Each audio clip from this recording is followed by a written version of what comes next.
What's going on, guys? I've got a video I wanted to make here for a while. This one's going to be primarily geared towards the ladies. If your husbands, boyfriends, whatever, dads are watching, that's fine too.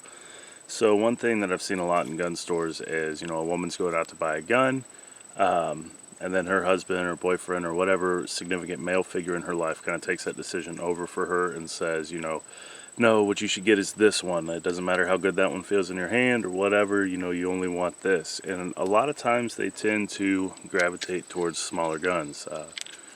M&P Shield here, which is a small gun, but it's not the smallest that I've seen women get pressured into buying. Now, for anybody that's been shooting a while and has shot things like this or, a more full-size gun, these take a lot more work to shoot accurately and proficiently. It's a smaller gun, the recoil is going to be a little bit more snappy. Just across the board, smaller gun, more recoil for that given cartridge. This is a 9mm. If I put it next to my 19X Glock, this one's going to have snappier recoil. This one's going to be harder to shoot more accurately, and along with decreased magazine capacity, etc. So the point I really want to drive home with this video, though, is that is a very personal decision. Guns, there are so many makes and models and everything else, just like vehicles, just like pretty much anything that is kind of tailor-made to that individual. Yes, I think anybody can learn to shoot just about anything well with enough time and practice, etc., but there are some guns that are just going to be more natural in the hand.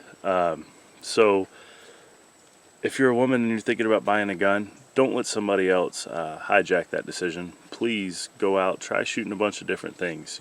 M&P Shield, Glock, CZ P09. Now I brought this one out just because I need to practice with it a little bit, but this one, yeah, this one's great. Great ergonomics, great magazine capacity, very accurate, very easy to shoot. It's also massive.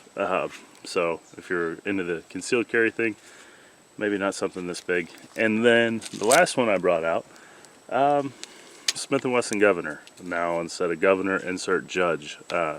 These sorts of guns get a lot of attention and a lot of marketing hype. Now anybody that's ever patterned one out, probably not. I'm just not a fan of these for self-defense. Ladies, if somebody tells you should get one because it's like a shotgun on your hip, it is kind of like a shotgun on your hip. It also has stout recoil with the defensive loads, and the patterning just isn't that great. Plus, this one holds 6 rounds, the Judge holds 5. So you're really limiting yourself, and there really is no fast way to reload those shot shells.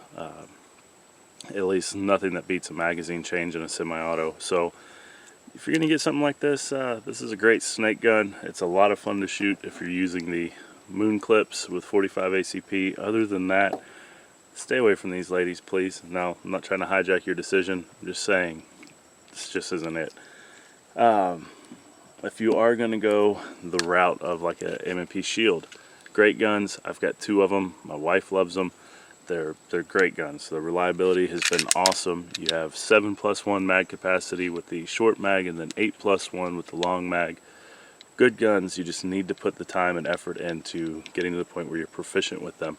The price on these guys isn't bad either. I think they have a model with or without the manual safety. Both of mine have the manual safety.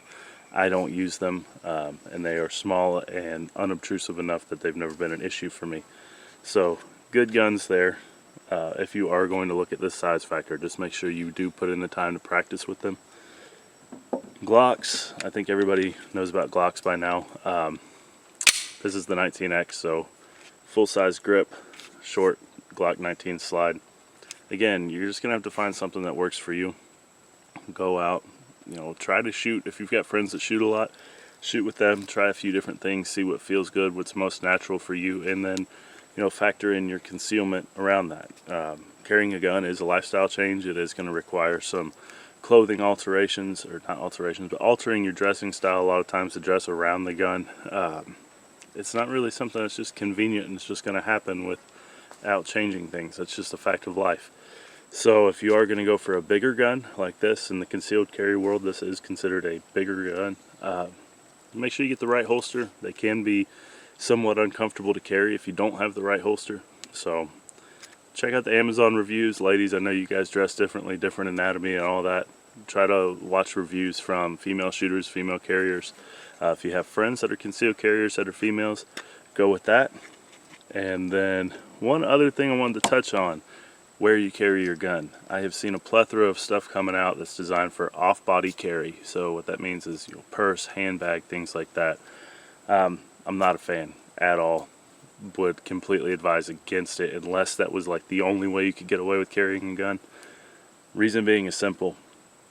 In your purse you typically have your driver's license, you typically have your car keys, and now you're going to add a gun to that mix. So snatch and grabs of handbags, purses, etc., they're very common. Ladies, the last thing you want is not only somebody getting your address, potentially your transportation, but now they've got your weapon as well. That's never a good scenario. Weapons retention with a off-the-body carry it's got its own challenges that don't necessarily need to be there. So on-body carry is absolutely what I'd recommend.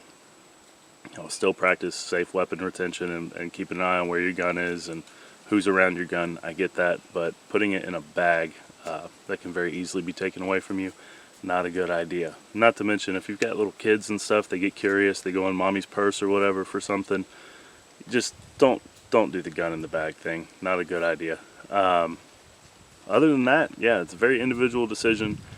Don't let your husband, boyfriend, whatever, make that decision for you. Now they can absolutely offer recommendations as far as brand, caliber, whatever. That needs to stay as a recommendation. This is your choice. It needs to be a gun that you are going to practice with. So if it's too small, too snappy, you don't enjoy shooting, you're not going to practice, you're not going to get proficient. That's not good. That's not what you want. So yeah, it needs to be something you're going to practice with. It needs to be something you're actually going to carry. If hubby tells you to get a P09 and carry it inside the waistband in the appendix position, you're not going to carry this. I know I wouldn't. That's just not a good recipe for a good time. By the same token, if he tells you to get a shield and you have arthritis or whatever and you're trying to shoot this and manipulate this, you're not going to enjoy that. You're not going to get good with it, and you probably shouldn't carry it if you're not good with it. So find what's going to work for you. Try out everything you can get your hands on when you're out shooting with friends. Ask them, hey, I'll give you a mag of ammo if you let me try that or whatever.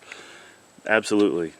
Most people that have a lot of guns, they're not going to mind. They're actually going to be excited if you ask if you can shoot something of theirs. So try out lots of things, figure out what works best for you, and then go from there.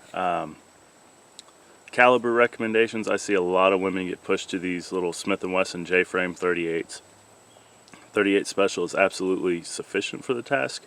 However, I do feel that it's been eclipsed over modern years by the 9mm in terms of effectiveness, affordability to practice with, and you're back to only having 5 or 6 shots tops in your gun with no...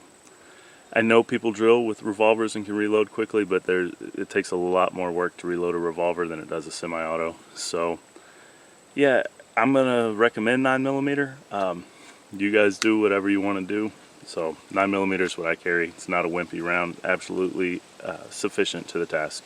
So, as always, guys, thank you so much for watching. There's going to be a little subscribe button popping up down in your lower right-hand corner.